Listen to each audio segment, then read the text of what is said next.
interpret these trends. Where one perspective and take is that the world may be entering a new normal of conflict, as international relations scholar Paul Post put it to the Washington Post. And Akled certainly thinks that the violence is only going to get worse next year, predicting that conflict event rates will grow by 15% at the beginning and likely 20% by the end of 2025, with the group's founder pointing to possible violent surges in Iran, Chad, Ecuador, and Pakistan. Of course, one of the big wild cards that could throw everyone for a loop is Taiwan. But then another perspective and argument is that we've actually already reached the peak or are very close to it, and there are reasons to believe some of the current wars will soon wind down, with some here pointing to Ukraine, for example, especially with Donald Trump in the White House. Though there, Akled disagrees, writing that despite the potential loss of Western support, Russia's maximal demands and Ukraine's existential dilemma mean that negotiation terms will be extremely difficult to reconcile, saying conflict is very likely to continue at present or even higher levels. And then, regarding the Middle East, right, could we see things cooling down there? Well, obviously, the war in Gaza has expanded to Lebanon and the Red Sea, not to mention Israel's latest incursions into Syrian territory. But then, at the same time, the fall of the Assad regime and the crippling of Hezbollah suggest that the strategic balance of power may be tilting away from Iran and toward Israel, which may or may not bode well for regional stability, but that is a question for future historians. But then finally, there's also another perspective that regardless of the trends, 2024 was an outlier for one surprisingly simple reason. Roughly 80 countries, home to more than half the world's population, held national elections this year. And so the argument here goes that when power is up for grabs, incumbent governments feel insecure and opposition groups spot an opportunity, saying both sides pick up arms and mobilize supporters either to hold on to power or to seize it. And actually, according to Akled, the data seems to back this theory up. Right, countries with elections this year saw a 63% increase in national political violence. That's compared to just over 21% increases for countries without elections. So some argue that the simple fact that so many places happen to have elections at the same time could explain at least some of the numbers, which notably contradicts a lot of the unexamined assumptions that people typically have about the kinds of places where violence occurs. Right, because as Akled notes, most conflict is not occurring in poor or isolated autocratic states, but in partially free countries. And that's in addition to middle-income countries and increasingly even high-income ones as well, which has led the group to state, in short, more development and democracy do not constrain violence. But of course, like if we look at everything and we consider everything, we can know that two things can be true at once, right? It is possible that elections may have made this year especially bad, and it is possible that at the same time there are still longer-term trends making things even worse. But then with all that, it's why you have the International Rescue Committee laying out 4 global imbalances that it says are responsible for the deterioration in world affairs. 1, hard power overwhelming diplomacy. 2, civilians bearing the brunt of war. 3, the climate crisis adding to humanitarian need. And 4,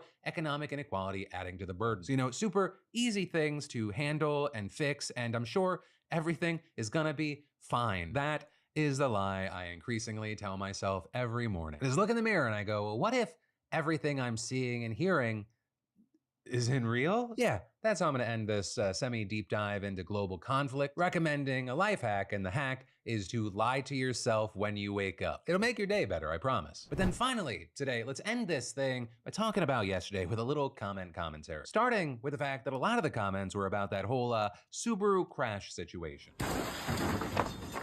Some of the most popular takes yesterday, including as someone who's been scammed hard by a used car dealership, I won't believe for 1 second that they told him 1, it needed work, and 2, that they ever offered to refund him before he drove through the front door without actual evidence. Bet $5 those parasites added those bits to make themselves look innocent. As well as, I have a hard time believing the car dealership really offered all those things before he drove the car through the front door. No one has offered solutions like your money back or a different car and decide, you know what, I'm gonna drive this car through their front door instead. To which I will say, I do not like to call anyone a liar without evidence, but here's what I will say. My father, Papa DeFranco, among the jobs that he had for a while, he was a car salesman. And what it taught me is, 1, I am not a good salesman. Even though I speak for a living, I can't convince anyone of anything, ever. And 2, it taught me to never trust a car salesman. In my experience, you can usually tell a car salesman or a GM is lying because their mouth is moving. That said, in this particular instance, I have not seen evidence that shows that they were lying, and just the nature of things, it is very hard to prove a thing did not happen. And also, because I always feel the need to over-explain myself,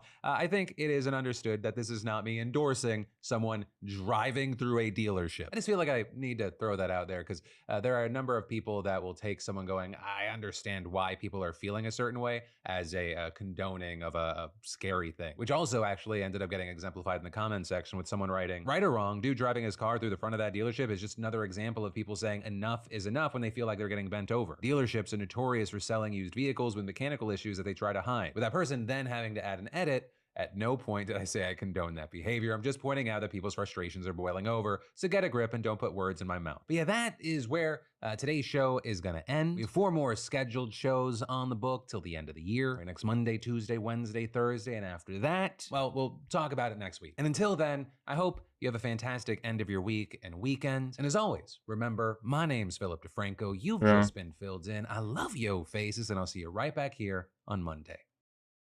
I knew that something was wrong. I wasn't able to work, I wasn't creating anything. And a lot of these obsessions I was having were sexually themed. You don't want to tell anybody this stuff. You have no choice but to suffer in secret. I'm Martin, I'm 32, and I've got OCD.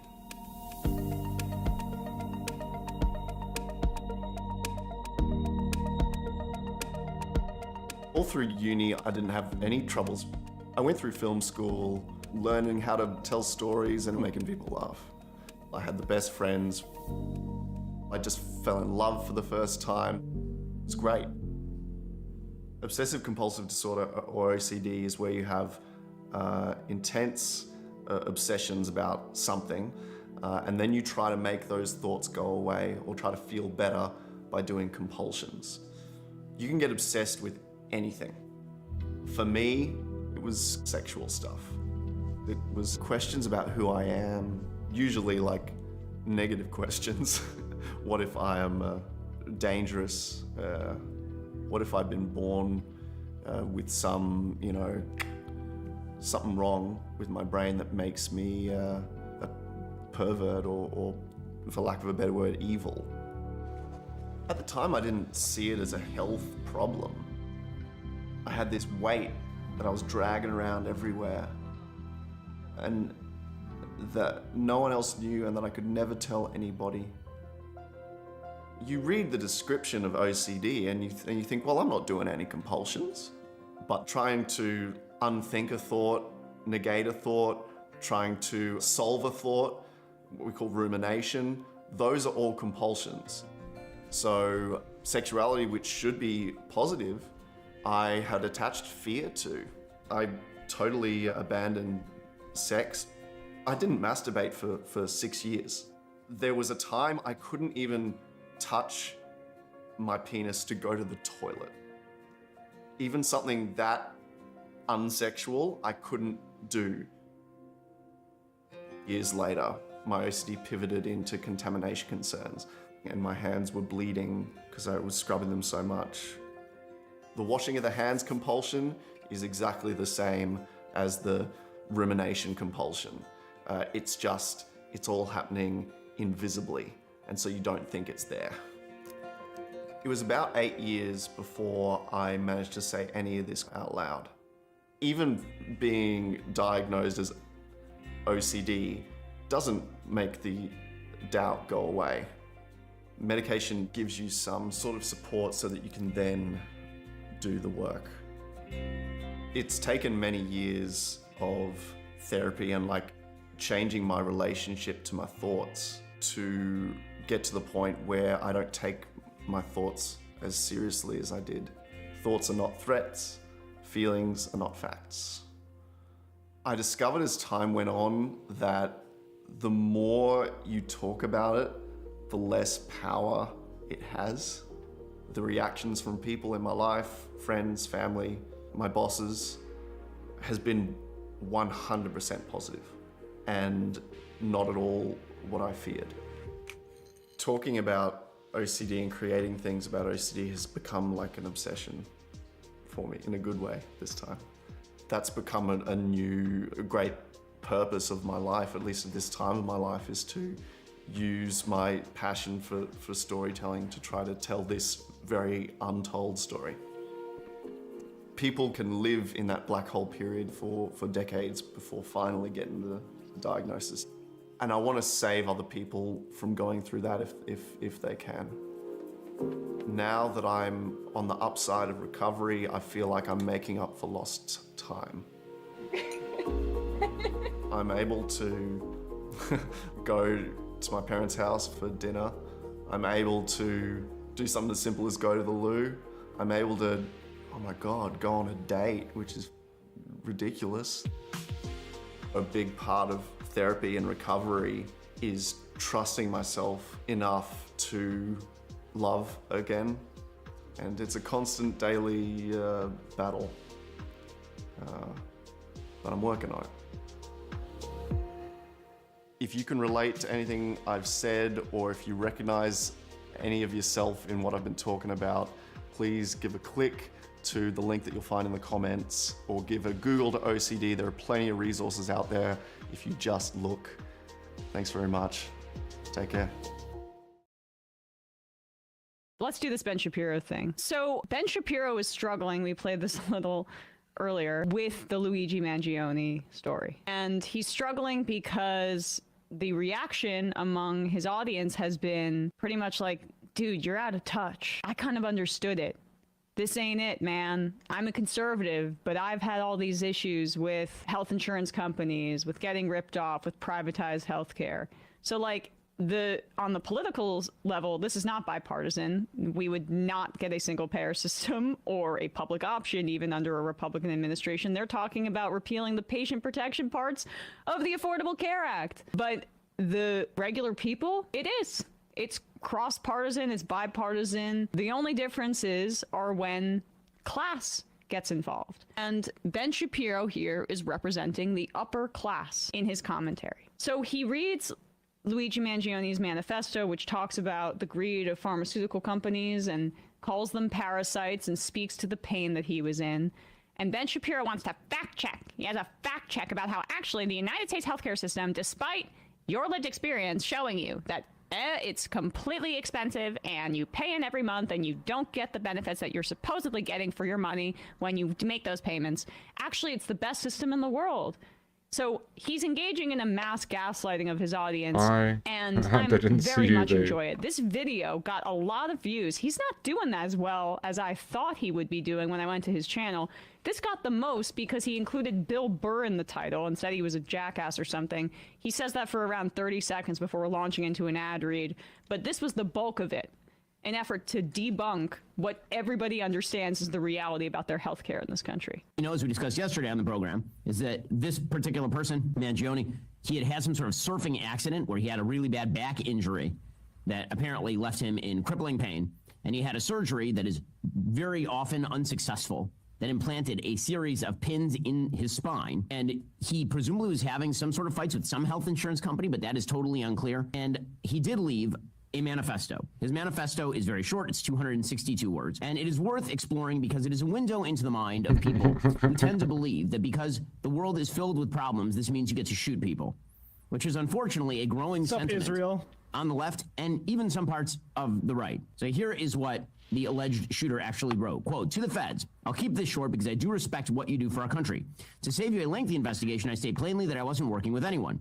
This was fairly trivial, some elementary social engineering, basic CAD, a lot of patience. The spiral notebook, if present, has some straggling notes and to-do lists that illuminate the gist of it. My tech is pretty locked down because I work in engineering, so probably not much info there. I do apologize for any strife of traumas, but it had to be done. Frankly, these parasites simply had it coming. A reminder, the U.S. has the #1 most expensive healthcare system in the world, yet we rank roughly number 42 in life expectancy. United is the, and then it's handwritten, so indecipherable, largest company in the U.S. by market cap behind only Apple, Google, Walmart. It has grown and grown, but has our life expectancy? No, the reality is these blank have simply gotten too powerful, and they continue to abuse our country for immense profit because the American public has allowed them to get away with it. Obviously, the problem is more complex, but I do not have the space, and frankly, I do not pretend to be the most qualified person to lay out the full argument. But many have illuminated the corruption and greed decades ago, and the problem simply remains. It is not an issue of awareness at this point, but clearly power games at play. Evidently, I'm the first to face it with such brutal honesty. Okay, there are a couple of key lines here that are quite amazing in this manifesto. One is, obviously, the problem is more complex, but I do not have the space, and frankly, do not pretend to be the most qualified person to... So this is the tack that a lot of our liberal friends writing for Vox or saying like, hey, maybe we should take a look at anesthesiologists too. They're trying to make this more complex than it is. And they zero in on that line because that it makes the case for them without them actually having to argue it. It's not actually that complex. Frankly, he's being humble there. It's fairly clear that these are parasites. I don't care that a murderer just said that. These are parasites that serve no reason for in our healthcare system. But let's let Ben go. But it is. Thank you, Ben, for reading that in full for your audience. Yeah. Now, now tell them why they're so wrong to maybe have related to that. Obviously, the problem is more complex, but I do not have the space and frankly do not pretend to be the most qualified person to lay out the full argument. In other words, he didn't have a solution for any of the health insurance problems in the country. And those problems are quite real because the United States has a very heavily subsidized and regulated healthcare system. Insurance is not actually insurance. It's actually just health coverage. Insurance, as we mentioned yesterday on the show, would imply that you are making a bet with the insurance company that something bad might happen to you, and the insurance company is betting that it will not happen to you. That is obviously not how healthcare works in the United States. Because no company in their right mind would bet. That is nonsense. Sorry, we actually just let nobody in their right mind would bet, and then we can... Yeah. Keep going. Health coverage. Insurance, as we mentioned yesterday on the show, would imply that you are making a bet with the insurance company that something bad might happen to you, and the insurance company is betting that it will not happen to you. That is obviously not how healthcare works in the United States. Because no company in their right mind would bet that, for example, you won't need a checkup next week. Right? That would be a stupid bet. So this isn't insurance at all. It's health coverage that is provided at discount based on government subsidy. And which, by the way, is Obamacare. So he's touting the subsidies. Imagine if you were betting on, say, basketball, and you bet against the Lakers. And actually, it's within your power as a bettor, you're just gambling and speculating on this stuff, to deny LeBron James prior authorization to throw Anthony Davis an alley-oop. Like, what is this metaphor at all? This is not just people look at things. And when it comes to betting, people do actually bet all the time on their health regarding, like, say, I am actually not going to be covered this year because I'm 27 or whatever and in decent health, and I don't want to take that out of my meager pay cut already because I already can't pay fucking rent to all the other people that own politicians. So, like, this is a absurd comparison. Claim. And he says it's coverage. No, that's not accurate at all because coverage is often denied. That's what your audience is telling you, that many things are not covered. And when they are, they're often extremely expensive and require arduous work where you're calling and you're making claims. The problem is this is not universal coverage. It is just insurance. And it's shoddy insurance at that, where they use like any excuse in the book to deny you coverage because what he's obscuring is that for-profit healthcare is incompatible with healthcare because they make more money by denying you in their insurance claim process than they do with providing you care. Because if you died, they don't have to pay any of that out anymore. Exactly. So here's some more gobbledygook from this pretend intellectual. You won't need a checkup next week. Right? That would be a stupid bet. So this isn't insurance at all. It's health coverage that is provided at discount based on government subsidy. Oh, it's and discounted. Also that's nice. Based on collective risk pooling. Okay, that's actually how the system works, and the system doesn't work particularly well in a lot of ways. That's how it should work. But we actually don't have collective risk pooling. We have a whole bunch of different risk pools that you get into based on where you're employed and if you're employed. And if you're not, you're actually not part of that risk pool. Just go to the fucking ER. Like, I mean, and that the government should be... Brunig has a great piece that everyone should read. Healthcare administration wastes $500 billion every year. It's interesting that the government sort of efficiency guide doesn't care about all this bureaucratic waste going on in healthcare system. But Brunig's one piece here. To get your head around why this is, think for a second about what happens to every $100 you give to a private insurance company. According to the most exhaustive study of the CBO in 2020, the first thing that happens is 16 of those dollars are taken by the insurance company. From there, the insurer gives the remaining 84 to a hospital to reimburse them for services. That hospital takes another 15, almost $16 for administration, meaning that only $68 of the original $100 actually goes to providing care. In a single payer system, the solution that apparently, like, Shapiro doesn't think that our killer could have arrived at, but I think probably given a few more years probably could have found out that in a single payer system, the path of that $100 looks a lot different. Rather than take $16 for insurance administration, the public insurer would only take $1.60. And rather than take that almost $16 for the remaining money for hospital administration, the hospital will only take $11, meaning that $86.60 of the original $100 goes to providing care. The difference is just graft. The difference is just Brian Thompson buying a house and providing for his family that's, in such tough position. But I bet you he had a life insurance policy. I bet they're going to be kind of okay. As for the people who United Healthcare goes on denying coverage for or delaying coverage or sort of running out the clock so maybe they die, so we have to approve all this expensive stuff, that's happening. It happened before December 4th, happened on December 4th, happening every day since. The insurance is definitionally risk pooling. Then there should be one giant risk pool. Exactly, but it's segmented and controlled by cartels, and that's why the price is so high. He can't explain the concept of co-payments or any of that kind of stuff, which would completely wipe away his argument here. But I find this fascinating because he's working overtime to try to convince his audience not to believe their lying eyes. He's engaging in mass gaslighting, and he's doing a poor job of it. So let's keep breaking this down because he brings out some fancy graphs. Risk pooling. Okay, that's actually how the system works, and the system doesn't work particularly well in a lot of ways. It works better than many of the other systems, including nationalized healthcare. But the point there is that the alleged shooter himself is angry at a system that he says he does not fully understand, and he has no proper solutions for. And by the way, he happens to be wrong on the merits. So when he says that the United States has the most expensive healthcare system in the world, but we rank roughly number 42 in life expectancy, there's an excellent thread from a person named Jeremy Kaufman laying out some of the statistics with regard to the United States healthcare system. And the point that he makes is that healthcare spending in all countries tracks income. In other words, the more people get rich, the more they spend on healthcare. And this is true across countries. Here, for example, is a chart of health spending increasing rapidly with real income. All right, pause it for a sec, so we can have this bullshit up on the screen as we're looking at it.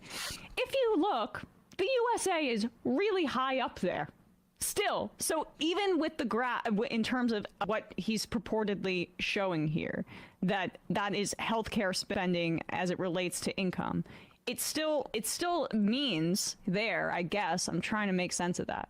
It just means we spend a lot on healthcare. We just spend a lot on fucking healthcare. No, and Right. we'd be spending a lot less if we didn't allow these providers to play different insurers off each other and scam the system. If there was one single payer for health insurance, right, they would be able to negotiate all this stuff way lower, including the anesthesiologists that apparently Eric Levitz wants to point out. So yeah, this is No, but not- that- Wait, so is this chart supposed to be saying that the more money you make, the more you spend in healthcare? Is that what I mean? There's a really simple across the board in any country. Yes. There's a real simple argument for that. It's because when you have more money, you can do that stuff. You can go even if I have health insurance and luckily I'm in fairly good health, but I don't go to the doctor for small bore things like wealthier people do. Wealthy people, something's bothering them, they go to the doctor, they get a prescription, and they solve the issue.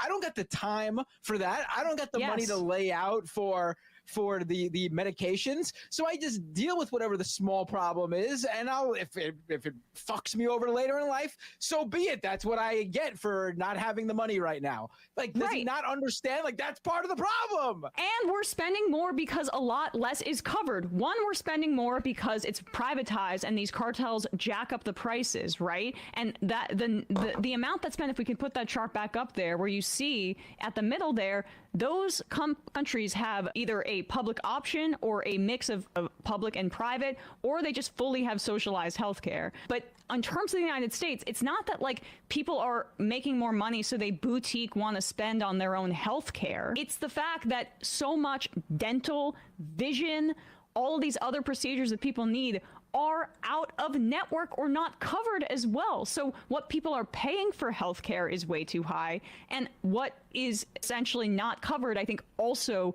increases that number of healthcare spending. And you have to look at it in terms of class, in terms of, every American is just an American, as opposed to some are extremely wealthy and make money passively and some are workers. Here's Bernie Sanders. Here's another statistic I'll throw out, says Bernie. It's not only that our life expectancy is lower than virtually every other wealthy country, it's that if you are working class, you are going to live 5 to 10 years shorter than people who are wealthy. So if you are a working class person in this country, the stress that you live under, the economic duress that you live under, the lack of health care that you are receiving, 5 to 10 years shorter life than people who are rich, all of that is unacceptable. It is not acceptable to Ben Shapiro. Ben Shapiro is being paid to make sure everyone you love who is a working person dies 5 to 10 years later, and all the rich people that pay Ben Shapiro get to benefit from this system that prioritizes the health of rich people and lets them live to 110 10, your family dies and, right after they retire. And do you notice that his definition of health insurance and like betting that you won't have some sort of disaster doesn't even include the idea that people need routine checkups and preventative care checkups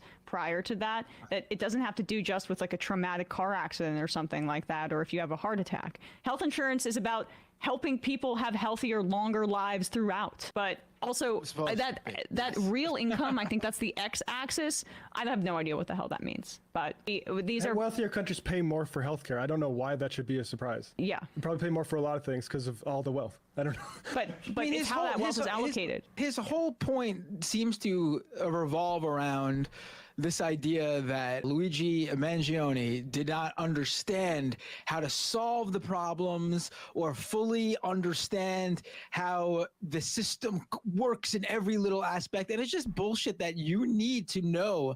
You need to have the solution to a problem to address or even come to the realization that there is a problem. It's just it is an unnecessary step. You do not need to have a master's degree in any sort of topic to say what my personal experience with it is wrong. And it's wrong. This seems to be his argument. The guy who represents conservatism in the year currently 2024, and the whole idea that the conservatives are the ones going against going against the idea that the elites or the educated or the specialists or the professors or the PhDs, those people the people who have studied these topics meticulously, they don't know any better than you. The second push comes to shove, they revert right back to that because that's truly what they believe. That's how little they think of you, conservative media viewers. That's how little they think of you. They don't just go to the experts for advice or their expertise because they don't want to give you that. They simply say, you can't have an opinion on things because you aren't an expert. They don't use the good that these people can actually give to you. Their actual studies, their actual knowledge. They don't give you that. They simply say, you aren't them, so you can't have an opinion on it. Yet at the same time, they'll say, but don't educate yourself like those guys, because then you become a piece of shit like those guys. They want you to not understand these things so they can continue to have this foothold over you in telling you to continue to tell you to keep eating dirt and honestly shit from the executives and the people up at the very top who they serve. I mean, it's just so crystal clear what's going on here. To your point, notice how he didn't even deal with what Mangione said about life expectancy. He moved on to wealth. He didn't even deal with it. And I mean, this is the thing Tim Pool also said like he was R-worded because for the same reason, he apparently said he didn't have all the answers to it. But this is not just a conservative problem. From Matt Bruenig's article, again, at the People's Policy Project, Healthcare Administration wastes $500 billion every year. He points out many tweets and articles from prominent pundits like Matt Yglesias, Dylan Matthews, Noah Smith, and Eric Levitz. Quick consensus among these pundits, these are all liberal pundits, is that dislike of the private insurers is overblown and that the main problem lies with providers and their overcharging ways. This is not honest. I don't think, I'm not saying there's conscious dishonesty on all those people, but I would be shocked if none of them were being consciously dishonest and mercenary in their argument here. But the idea that graphs like this could convince you that actually the private health insurance system in America is all hunky-dory. That is only going to work on a very small sliver of professional class morons. Well, we're going to read the comment section in a bit, but I wanted to get to that second graph, and then we'll leave you with that. You live in Hungary, and you have a significantly lower income, you're going to spend less on your health care. And as your income rises, you're going to spend more on your health care. That is true everywhere. It is true in Norway. It is true in Canada. It is true in Italy. It is true in Spain. It is true everywhere. It is almost a straight line arithmetic correlation here. Oh my goodness. That as you make more money, you spend more money on your health care, which of course makes sense because you care very deeply about your health care. That is not okay. I'm sorry. Actually, just pause it really quickly. You don't even need to take it off the screen. But but the baseline for care in those other countries is that they have some semblance of basic care that people can get. So even if they're spending more because they can when they make more money, that doesn't necessarily mean that we have the same baseline, you idiot. I went to Paris with somebody who had to spend a night in a hospital for food poisoning, including IVs and stuff like that, and urine tests and stuff like that. We walked out of there paying $0. All right, keep going. As it turns out, if you actually correlate healthcare costs with income, what you see is that income rises, so does healthcare costs. Again, not a giant shock. In a rich country, labor costs more. Oh my God, this is the same thing. More. The real price of healthcare increases actually slower than incomes in cross-sectional analysis. So as income in the United States increases, so does healthcare price, but slower than income increases in the United States. Not only that, you can see in surgical prices that there is correlation between income and the price of surgery, for example. Because again, as people make more money, they also demand more money as the inputs on labor. Okay, anyway, whatever. How stupid do you have to be confused by this? Like, I want to explain this to lying. Ben Shapiro viewers who may come across this. This argument is the equivalent of saying people who go to McDonald's tend to spend more money on hamburgers. Yeah. Like, it is literally the argument. Yeah, if you go to the doctor, you're going to be someone who spends more money on medical care. That's a great point. If you go to the doctor, though, you also tend to be someone who's wealthier because you have the time and money to know that, oh, this trip to the doctor is probably going to cost me something. Because even if I'm covered, I still got to put out of my pocket whatever it is. Maybe your deductible, maybe you just got to pay for whatever's not covered, which sometimes is the medications or the treatment. Yeah. The more money you make, the more money you will spend on healthcare, because in the first place, you are seeking out medical care more often or more frequently in general. Like the 20 million uninsured aren't included seemingly in this pool, by the way, or I'm not necessarily sure what this data is. It doesn't necessarily matter. No, American health insurance is expensive and a lot is spent on it. That's actually the problem. That's actually that's half of the citation that Luigi cited. We pay the most, Ben. We know that. The outcome is the problem. That we're fucking 42nd. He doesn't talk about the outcome. Isn't that instructive? Is that he leaves out that part about life expectancy because he does not want to talk about the outcome. Now let's see how the audience responded. Let's scroll down, because maybe this is better. He was getting roasted in his comment section last time he tackled this video. Here we go. My insurance denied our claim when my third child was born. It wasn't a mistake. We fought them for months over it because they finally agreed to pay. But look at these graphs. Ben saying Bill is disconnected from audience is insanely ironic. The right and left agree on this issue. The healthcare system is broken. We, the regular people, are the ones suffering, not millionaires. I feel like I'm being gaslit. He's suggesting the CEO of the biggest health insurance company in the U.S. has zero effect on anything around him. Invite Bill on your show, I dare you. It's absolutely rich when Ben says things like, just because you had a bad experience with a health insurance company, and having a bad experience with a health insurance company isn't like when a barista messes up your morning coffee and you hope to get a better one tomorrow. These bad experiences result in people losing their loved ones and being denied prolonged life-saving medication and procedures. Coverage for my husband's asthma inhaler was denied this month for the first time ever. He's had the same prescription for 25 plus years. This is a rich guy trying to say insurance companies are justified charging you thousands of dollars for a hospital visit. Yep. I agree with Bill Burr. I mean, you can go on and on and on and on in this comment section. Do you want to just play the part with the Bill Burr, the clickbait part that he shoved in right before an ad read? It's a little funny. Because again, as we mentioned, we played the other day, Bill Burr was talking, saying, people get it. These health insurance CEOs are crooks. This is how he shoehorned that in there for the views he coveted. Oh, this brings us to Bill Burr. So I have to say, Bill Burr so Bill Burr, I used to really enjoy his work. I mean, on occasion, I still enjoy his work. He's a comedian, which means he's very hit or miss. I'm sure. His Red Rock special, for example, hilarious. Thrilled I used to be, I'm such a Bill Burr fan that I actually bought a ticket for me and my wife and two of our friends to go see Bill Burr at the Hard Rock Casino down here in Hollywood, Florida. And I have to say, it was one of the worst shows I ever saw in my life. Because he got up there, and Bill Burr has become woked. He has become woked. I assume because his wife is very much on the left. Don't you mean over time, I think he became embarrassed that many people on the right thought he was very funny. And so he decided that he was going to start woking it up. Well, Bill Burr is a disappointment, sort of like incognito mode on your computer, because they keep telling you that everything you do in incognito mode is incognito. Did you hear that ad read? Bill Burr's in disappointment, kind of like your incognito mode. Yeah. Anyway, there you have it. Social conservative fiscal liberal says, if there's one thing conservatives can't stand, it's the performatively woke comedian Bill Burr. Oh, wait, I was unfamiliar with who Bill Burr's wife, because he claimed that Bill Burr's only woke because of his wife, and then I looked up who his wife is, and his wife's just a black woman. Yeah, I don't know if she's a liberal. Kind of says it all, doesn't it? Right. I don't know if she's like a leftist activist or something, and she puts her politics out there often.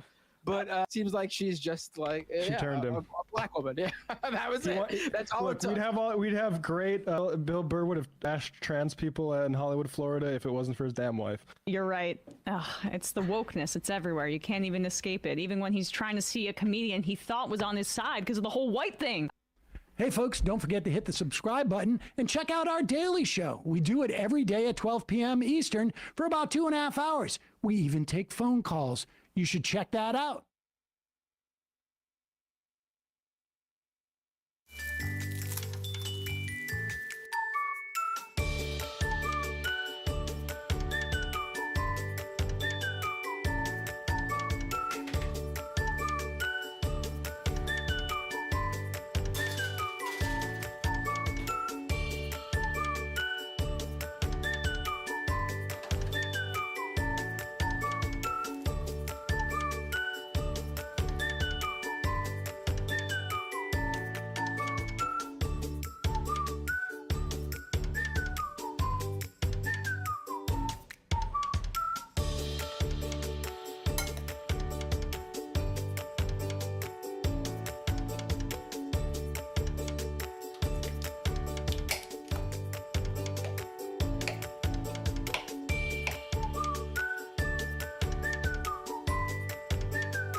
Have you ever done any scenes with Malik Delgado?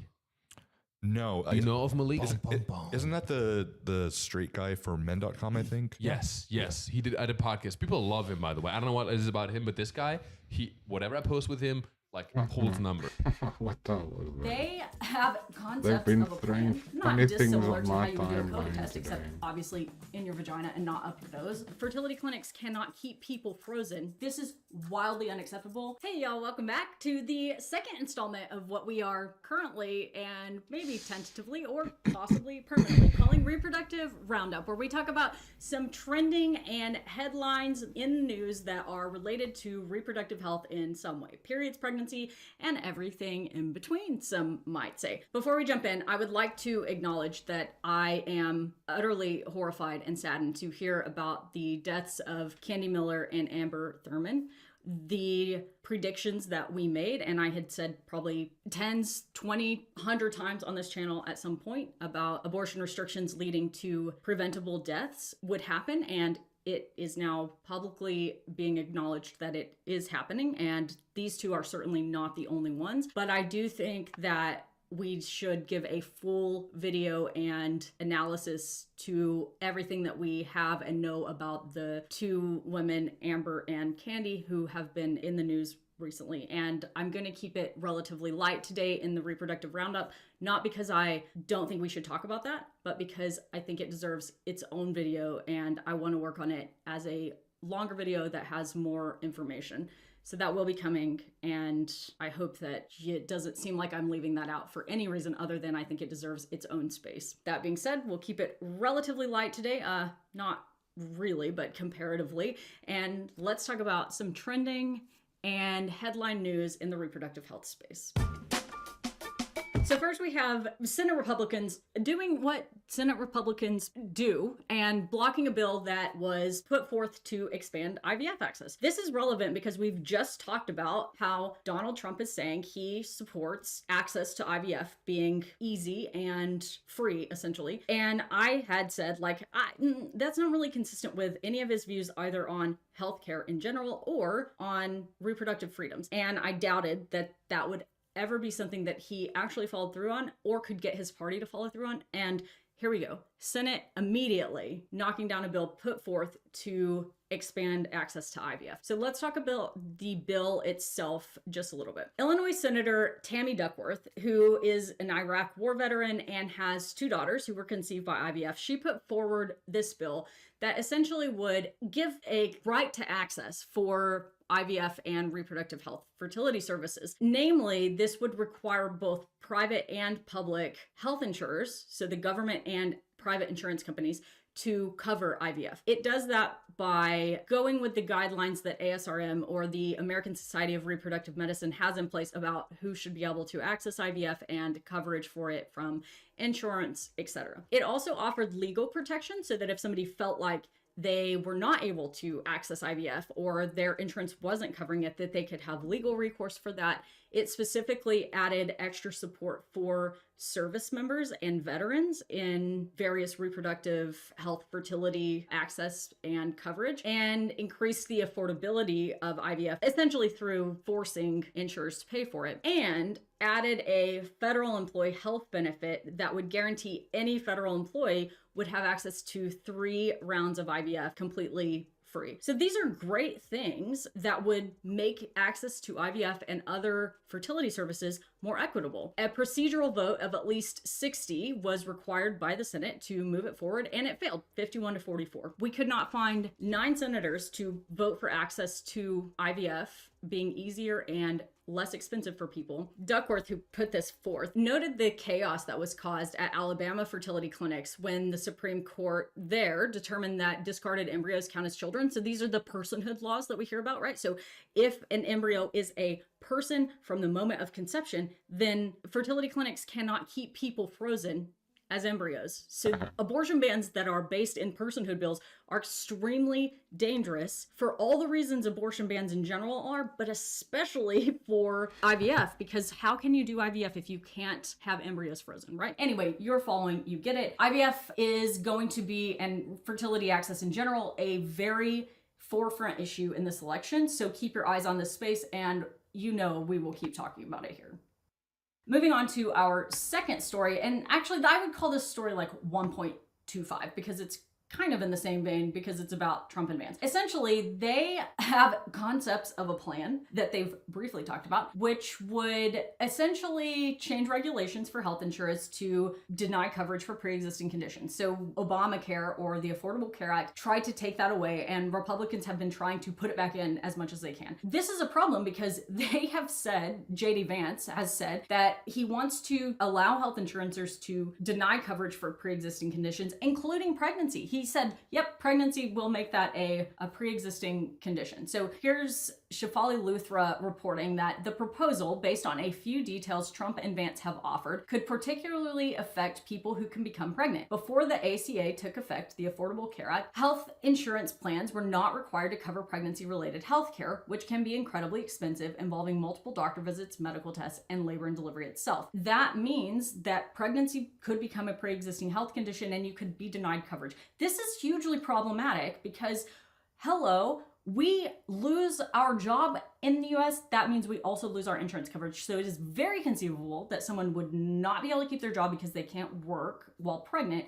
Now they don't have a job, they don't have insurance coverage, they can't get new insurance at a new job or even just buy it outright, which is crazy expensive, all of you know, because they have a pre-existing health condition and they won't cover the pregnancy. This is wildly unacceptable. Nobody should have to forego medical care for their pregnancy because they can't afford it and their insurance won't cover it. Absolutely unacceptable. So we haven't heard much about their concepts of a plan, but if it includes pre-existing conditions like pregnancy, allowing people to deny insurance coverage for that, I hate it. All right, that was more of a rant. Moving on.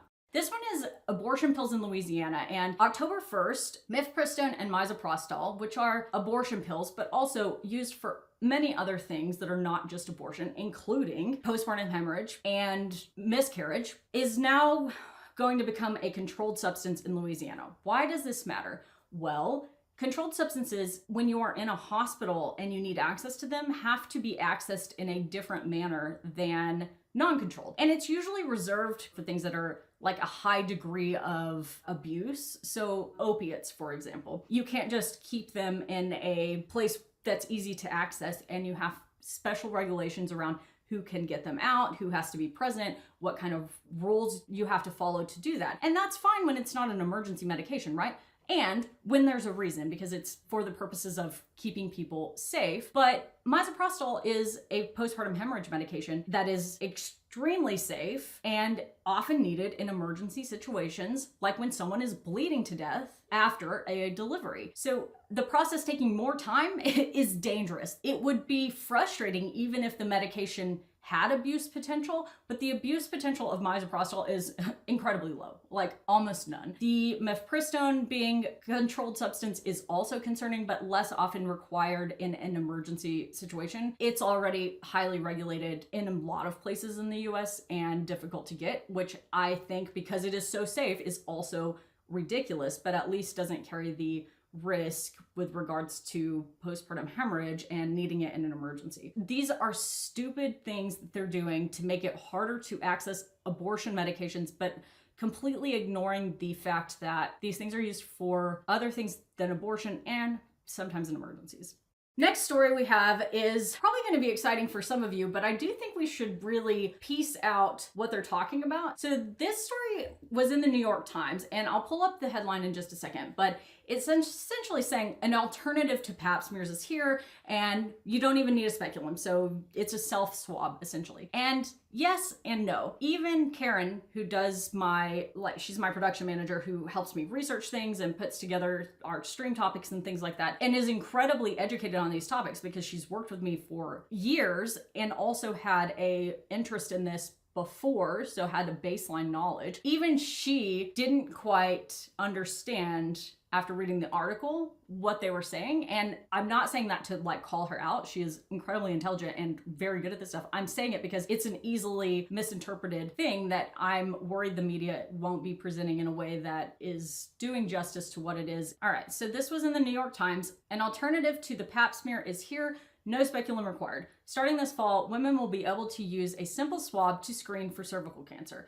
The method offers an alternative to a procedure that many dread and promises to address disparities in who develops the disease. This is true, and also it is not the full story. What they're discussing here is primary HPV testing. So when Karen did the briefing for this, she said that it's a new way that you can do a self-swab of the vaginal walls that is not dissimilar to how you would do a COVID test, except obviously in your vagina and not up your nose, and that would be able to detect cervical cancer cells from the vaginal walls, and it would replace Pap smears. But that's really not actually true. So I know a lot about this because, well, one, it's my job, but also I run the colposcopy department for Southland, which is, colposcopy is what we do when you have an abnormal smear and you need to have it evaluated. And Australia was the first place that instated primary HPV testing, and we instated it last year in September. The new guidelines went into place. So we already do this here, and it is a test for HPV. However,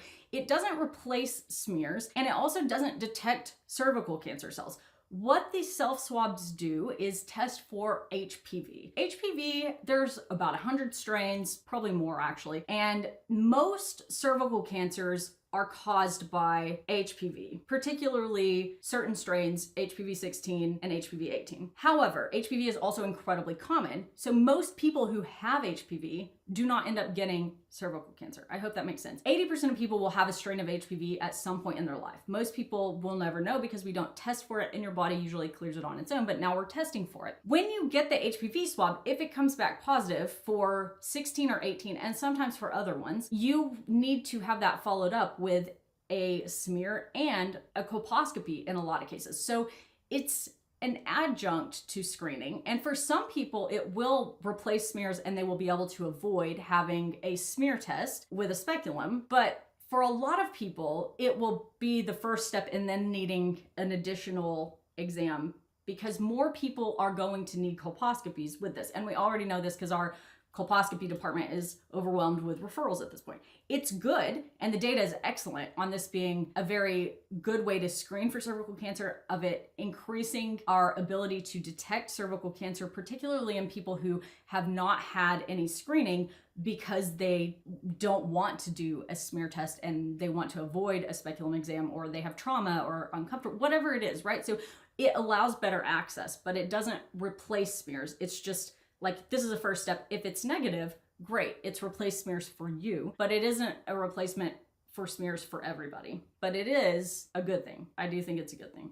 Moving on, this is actually just a very interesting research study for the fourth topic that we're talking about. And it's basically documenting the neuroanatomical changes of the brain during pregnancy. So they did brain mapping and found to be true what everybody who's ever been pregnant knows to be true, which is that pregnancy affects your brain, and not in a way that makes you feel more functional. That is for sure. We have always heard people say pregnancy brain or whatever, and we've always had a little bit of an idea of the fact that pregnancy affects the brain.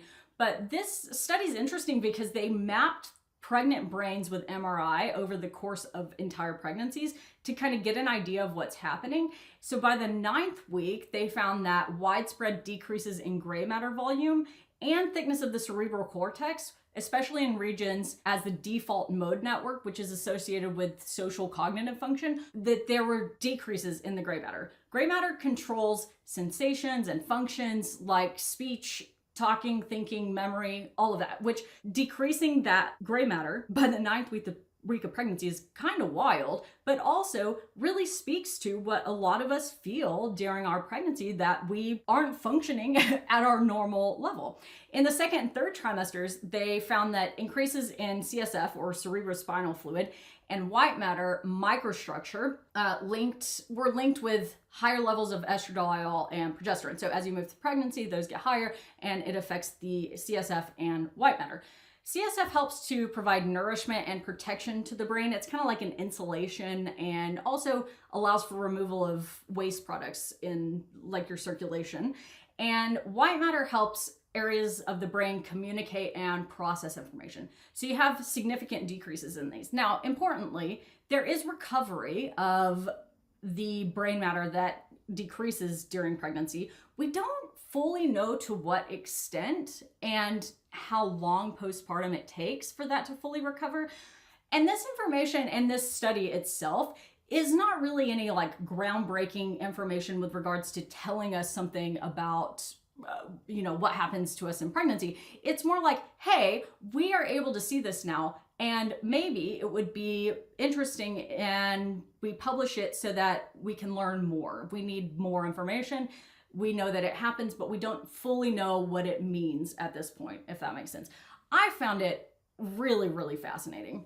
That is all the news stories that I have today. I really hope that you enjoyed this reproductive roundup, or whatever we end up calling it, because I like doing it and Karen is super excited about it. I want to do anything that makes Karen happy. If you're on YouTube watching this and you're not subscribed, we'd love to have you. We will keep publishing these news roundups as long as people find them valuable and interesting. And if you're on Twitch with us today, great. I love that. If you're not, you're missing out. Join us on Twitch, twitch.tv/Mom and Dr. Jones. I cannot tell you what time, so make sure you have notifications turned on. It is usually on Sunday or Monday, but sometimes just randomly. Should murder be a crime? Yes. But I will say this.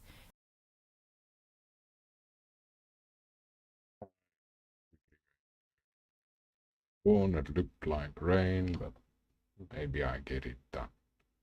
I will probably be back later.